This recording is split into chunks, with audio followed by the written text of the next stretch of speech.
qu'ils avaient un projet, ils devaient présenter une entreprise et en plus ils sont venus avec un projet. Donc c'était un gros plus, une idée qu'ils ont eue, une très bonne idée. Ils sont venus me voir avec M. Cabrol, on a parlé, leur professeur d'économie, nous avons discuté un petit peu du projet, discuté des arguments et des contre-arguments, on a un petit peu développé le projet et l'idée, et puis on s'est dit pourquoi pas aller avec M. Cabrol et M. Dufour, on en a discuté un petit peu aussi, pourquoi ne pas aller jusqu'au bout, cette idée est bonne, donc pourquoi pas la présenter à M. Lachaud, pourquoi pas la présenter dans son bureau, et puis qui sait, vous aurez comme ça la joie de voir votre projet aboutir et aller jusqu'au bout. Et puis on s'est dit finalement, ben, ça serait peut-être mieux de vous en faire profiter, parce que c'est un projet qui vous concernera et puis qui vous donnera peut-être une idée. On ne sait jamais, peut-être que l'année prochaine vous aurez une idée comme ça et puis vous viendrez nous voir et puis qu'on la portera avec vous, cette idée. Et puis ça vous montrera, à vous qui êtes en seconde et en première ES également, vous qui vous voulez peut-être faire, on ne sait jamais, je ne sais pas, une école de commerce ou des études de littérature ou des études de mathématiques, peu importe la première, le bac que vous choisirez, vous serez amené, je l'espère en tous les cas dans votre vie, à avoir un projet, une idée, à développer cette idée, et puis à devoir la vendre, ça veut dire à devoir convaincre. Et ce qui va se passer, là, maintenant, c'est que nos 4 petits jeunes vont devoir convaincre M. Lachaud que leur idée est très bonne et qu'elle peut aboutir sur du concret. Voilà, donc je vous laisse. Et que, ah oui, petite précision, M. Lachaud est comme vous, il n'est au courant de rien. C'est-à-dire qu'il a accepté de venir ici, d'écouter l'idée et le projet, mais il ne sait pas du tout de quoi il s'agit. On l'a rassuré en lui disant que l'idée n'était pas farfelue, mais c'est tout. Il ne sait rien. Voilà. Bonjour à tous, bonjour Monsieur Lachaud. Alors nous sommes 4 lycéens de seconde 3. Je m'appelle Chloé. Moi c'est Norman. Moi c'est Arnaud. Moi c'est Olivier. Il y a quelques mois, nous avons participé à un concours regroupant plusieurs autres lycées, un concours qui s'appelle l'AGE que nous avons gagné. Grâce à ce concours, nous avons pu visiter une entreprise de lumière lumineuse qui se nomme Lumière et Décor. Suite à ce concours, nous avons décidé d'aller plus loin et l'idée a germé afin de développer la notoriété de notre établissement, afin que le maximum de personnes sachent situer notre établissement. On sait qu'à Vestrix, il y a les chevaux. Mais à Nîmes, elle est où la prépa? Ils sont où les BTS? Il est où le lycée? Et il est où le collège? Pour plusieurs d'entre nous, on vient du collège et on est aussi là au lycée, car on a l'appartenance à l'institut et on sera encore plus fiers que tout le monde sache situer notre établissement. Donc nous avions pensé à mettre une pancarte lumineuse sur l'entrée du lycée. Je trouve que c'était une bonne idée. Qu'est-ce que vous en pensez?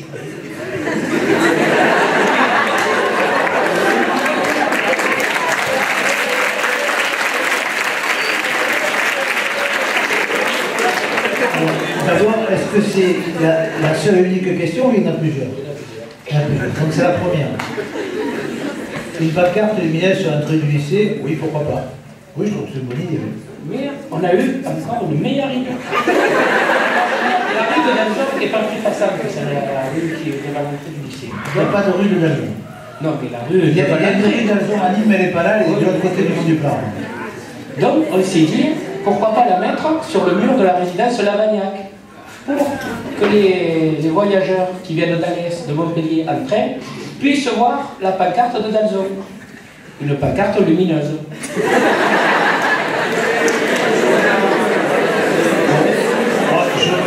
ne sais pas ce que vous en pensez, moi je suis tout à fait d'accord, sachant qu'il y aura moins de TGV qui passera lorsque la gare de Mandel sera faite, mais il y aura quelques TGV encore, des TER, on est d'accord. De toute façon, ça ne coûtera pas cher, on est propriétaire des locaux, donc installer une pancarte lumineuse, ce qui est le plus cher, c'est acheter le matériau, quoi, acheter la propriété.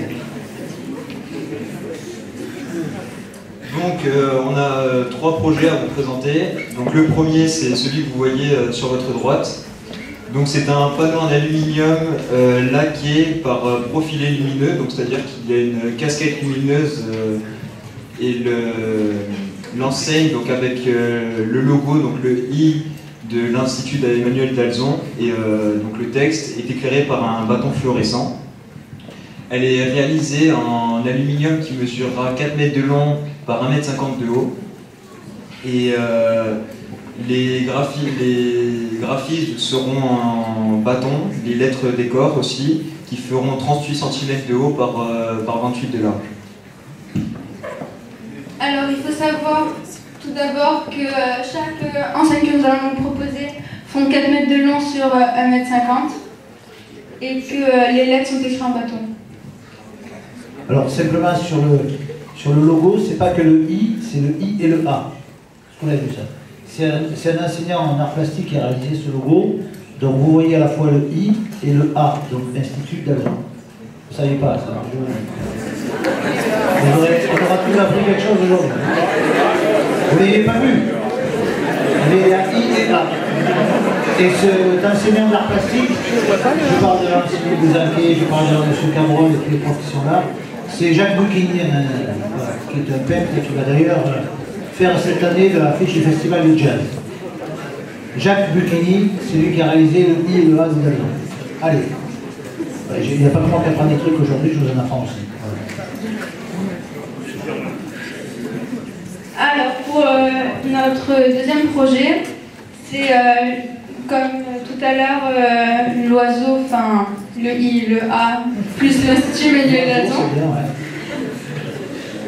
Donc c'est fait avec un éclairage de LED indirect. Donc Olivier vient nous expliquer qu'est-ce que c'est.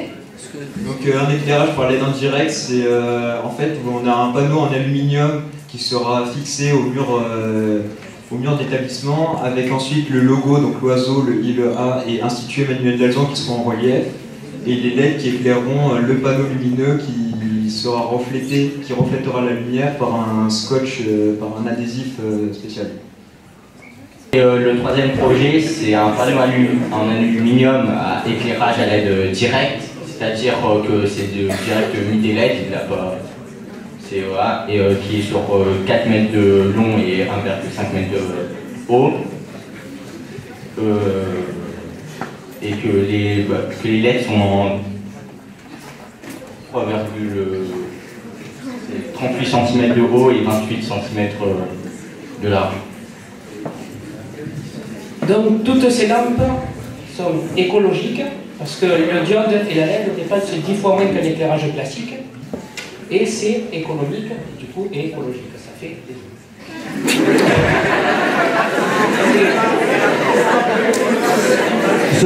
C'est normal, ce sont des élèves qui font l'éco, donc écologique.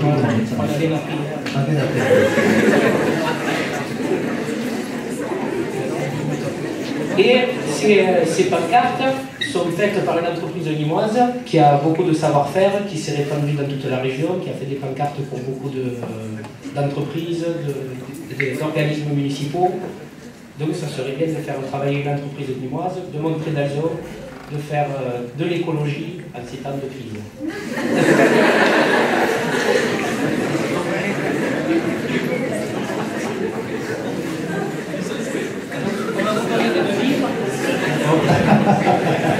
Ils sont en couleur.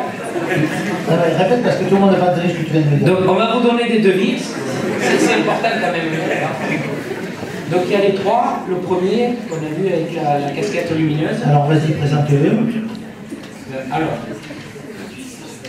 Chloé. Donc ça c'est le premier qu'Olivier nous a présenté, Chloé, avec la casquette lumineuse. Alors c'est celui-là. Donc Il fait combien? Il fait combien? il fait toute... T'es ici? Oui, tout à fait.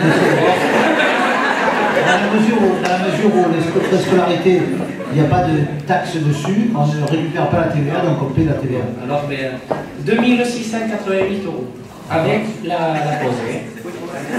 Il y a une remise? Ah, je ne sais pas si c'est pour moi. D'accord. D'accord. Le second, qui est... Alors, celui il existe en deux couleurs. Oui. Blanc et noir et blanc et bleu, qui est le jaune du Depuis TTC, 3804 €. Non. Toujours avec cette pause. Cette pause est la remise à discuter. À discuter. Sachant que chacun a une garantie de 1 an.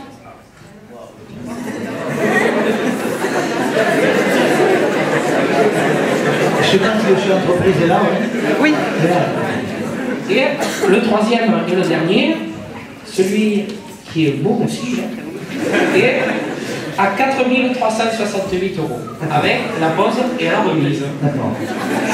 Vous y tenez. Bien. Alors il faut prendre une décision, c'est ça? Pas de suite, on vous laisse réfléchir. Bon, écoutez, juste par rapport au problème qui est posé, moi je suis favorable à ça. Vous pouvez peut-être présenter les uns après les autres, et moi je propose un vote, puisqu'on est un grand nombre dans la salle. Si ça vous va. Et, de toute façon, on a une super d'élection, on peut voter, non? Alors on va lever les mains. Qui est pour le choix numéro 1?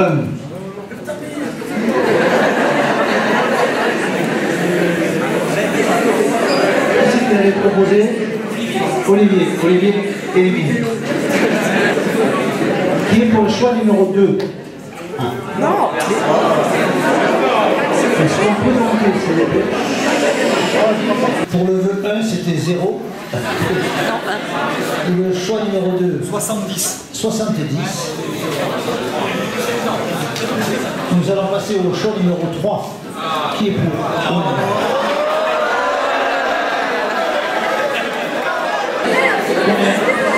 100. Un peu plus de 100. Donc,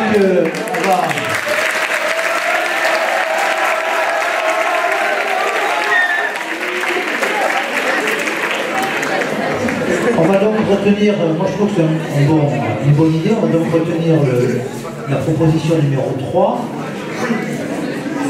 La proposition numéro 3, je me retourne vers le chef d'entreprise, M. Gagiola qui est venu, vous n'êtes pas venu pour rien finalement. Est-ce que la remise est incluse dedans ou pas? On peut toujours discuter quoi. On peut toujours discuter. Je voudrais que vous applaudissiez M. Gagiola.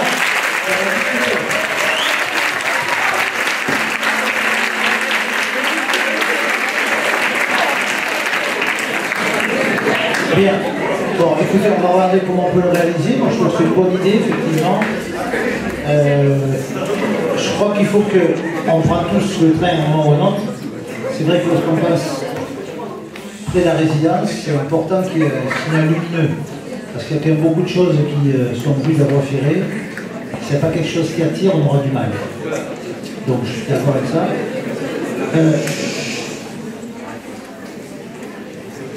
Pour revenir sur l'expérience que vous avez menée, je voudrais remercier l'association avec son président qui est ici, Madame Bouzanké aussi qui a animé, et vous dire, ainsi que l'ensemble de vos enseignants qui ont piloté cette affaire-là, je crois que pour vous qui majoritairement souhaitez faire des études dans le domaine économique, il y avait la semaine dernière ici le club Midi Partenariat Éco, avec Midi Libre, et donc un certain nombre de chefs d'entreprise qui sont venus.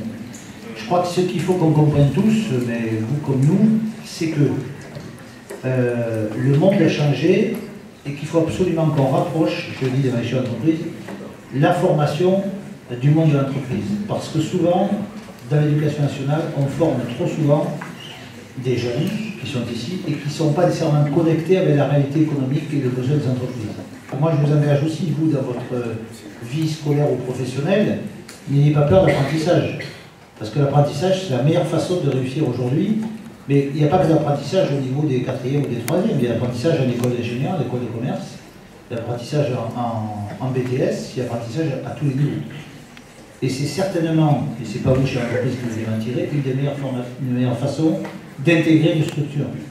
Voilà. Aujourd'hui, il n'y a quasiment pas d'école d'ingénieur ou d'école de commerce qui pratiquent sans l'alternance, c'est-à-dire sans une pratique professionnelle.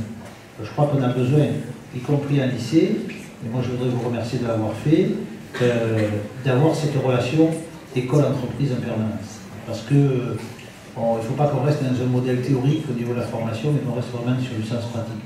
Et je dirais encore, peut-être plus vous, qui voulaient faire des études dans le domaine de l'économie ou pour les ingénieurs, parce qu'on a besoin d'être connecté avec la réalité. Voilà. Moi, c'est tout ce que je voulais rajouter. Je ne veux pas avoir le mot de la fin, je vous remercie d'avoir fait ça, mais je vous promets, je n'étais absolument pas au courant du sujet aujourd'hui. Je craignais le pire, finalement j'ai de très très bonnes surprises. Et je vous félicite.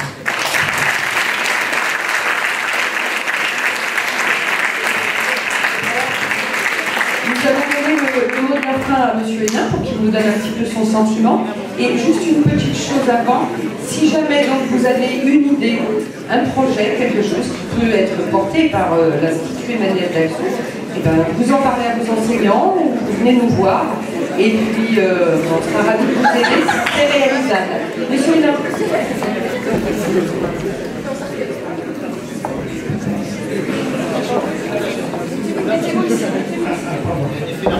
Voilà.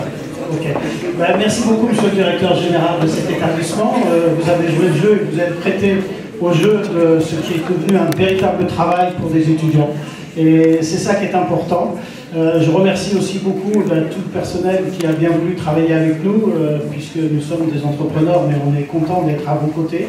Et merci à ces jeunes. Je veux juste rajouter deux petites choses importantes, c'est que cette équipe qui vous a présenté courageusement devant 250 élèves leur travail, eh bien c'est quelque chose de très bien. Et ils ont su le faire il y a 2 mois en arrière sur un reportage qu'ils ont fait sur l'entreprise. Et ils ont fait ce reportage de façon très courageuse. Et ils l'ont gagné comme des chefs d'entreprise. Pourquoi ils l'ont gagné comme des chefs d'entreprise? Parce qu'à un moment donné, ils ont perdu, de façon, c'est la science et la technique qui veut ça, ils l'ont perdu parce que justement, ils ont perdu leur programme et entre autres leur PowerPoint pour le présenter. Et ils ne se sont pas dessaisis, ils ne se sont pas départis, ils se sont installés sur la scène, un peu comme ils l'ont fait devant le directeur général de cet établissement aujourd'hui, pour présenter ce qu'ils avaient fait par écrit. Et ça, c'est une démarche d'entrepreneur.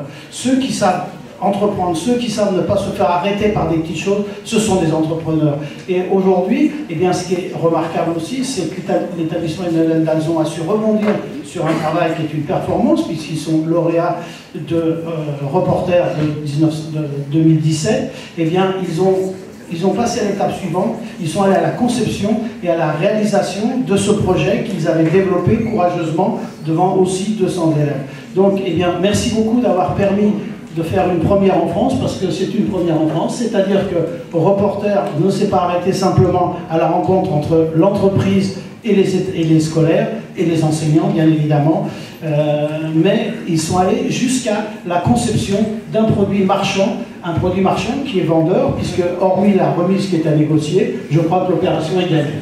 Donc, mes félicitations à cet établissement, mes félicitations à ces jeunes qui ont été lauréats et qui ont su apporter autre chose, et merci beaucoup aux enseignants qui nous accueillent si chaleureusement dans cet établissement.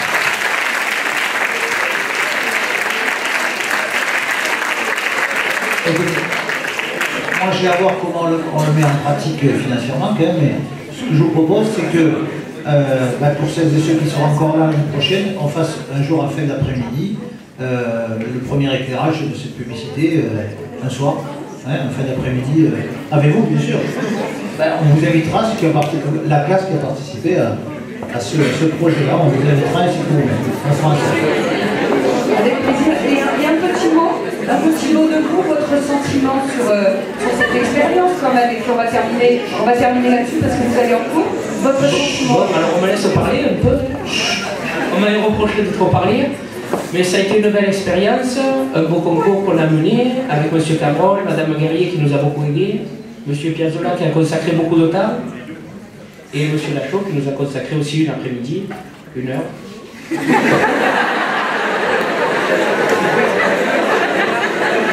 Et j'espère que le projet ira loin et que ça pourra se concrétiser. Allez, et bien Chloé. Le mot de la fin. Je ne vois pas ce que je pourrais rajouter de plus. Merci de nous avoir aidés beaucoup, Madame Guerrier, et merci à tout le monde.